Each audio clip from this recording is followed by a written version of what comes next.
Now I will talk about harmonic motion. A harmonic motion is defined by the motion of a body which can be described as a sine wave in time.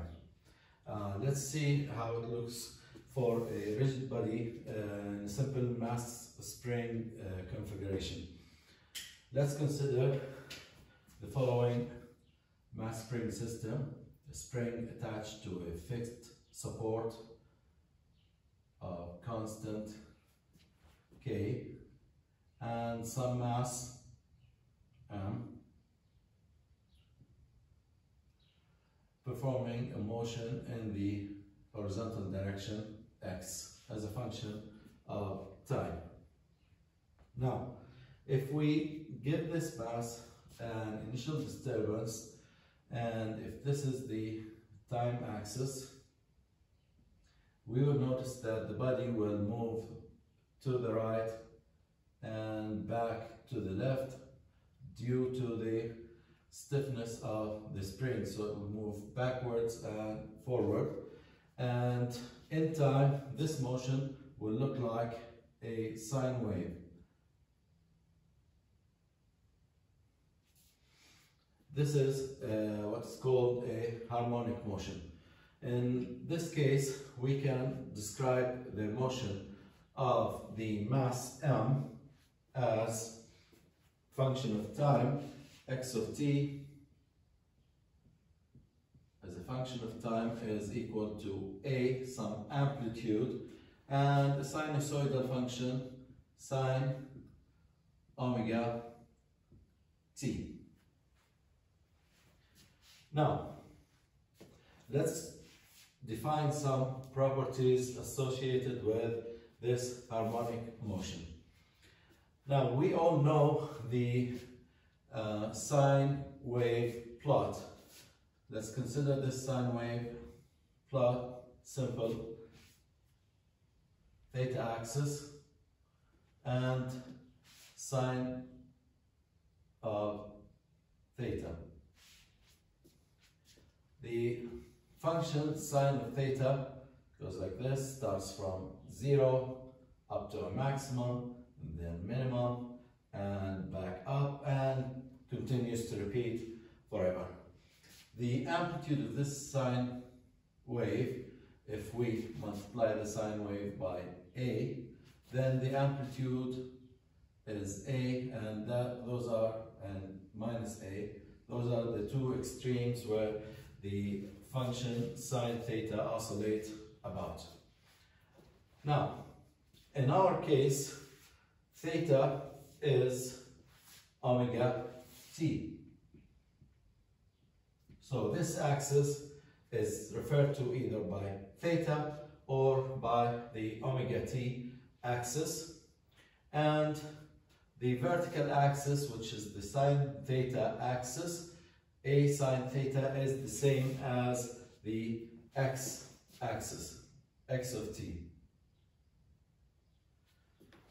Now, first, we know that the sine function is repeated every 2 pi angle. So every 2 pi, the sine wave is reset and it keeps repeating itself. So we will call this the period of the sine wave. The period of motion, the motion of the body, which is the sine wave. Okay. We know that every when omega t is 2 pi, when the x-axis is at 2 pi or omega t, the motion is repeated, so it takes time 2 pi over omega for the sine wave to start repeating itself again. We will call this capital T, the period of motion. So the period of motion is 2 pi over omega. Now, the speed of motion which is basically referred to as the frequency of motion. The frequency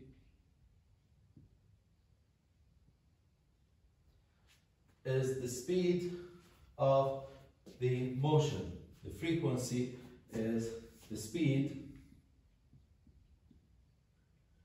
which is basically distance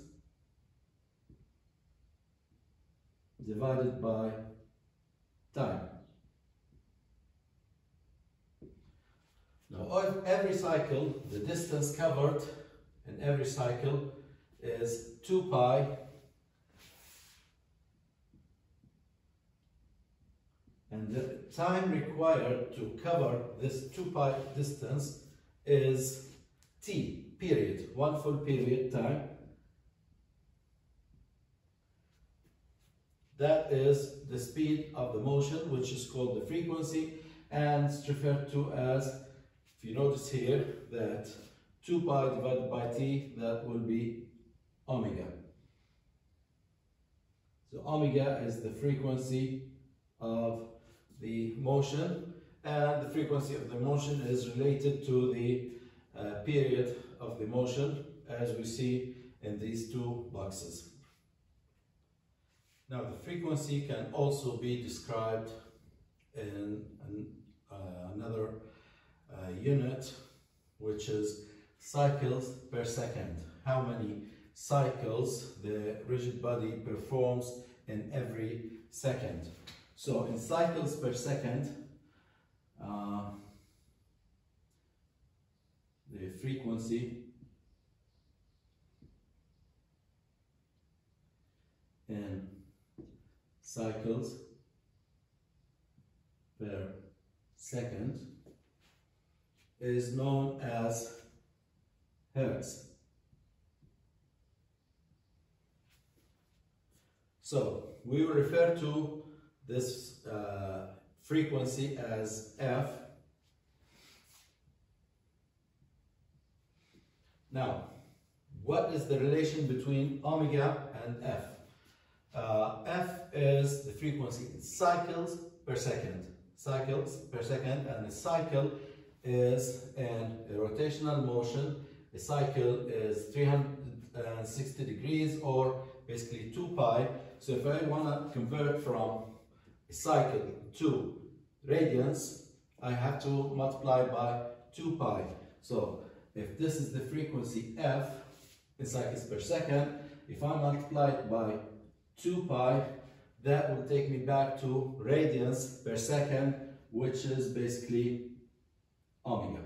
So this is the relation between the frequency in hertz and the frequency in cycles per second, or radians per second. Now, so we have defined now every variable in the harmonic motion, A sine omega t. So now, for example, if I have some harmonic motion that is described by,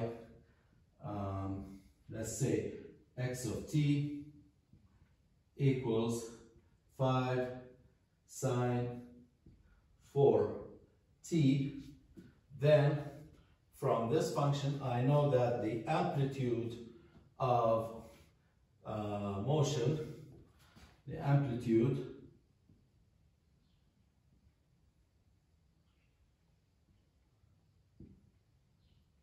A is 5 units, and that the frequency in radians per second is omega, and omega, which is the factor multiplying t in the sine wave, is 4, and this omega is in radians per second.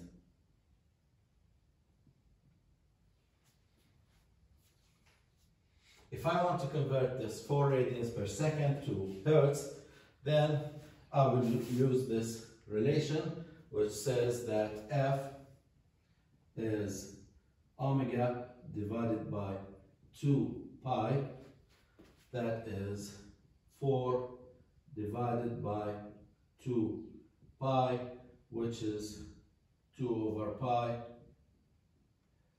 hertz, or cycles per second. Hertz is actually the more technical unit for vibrations.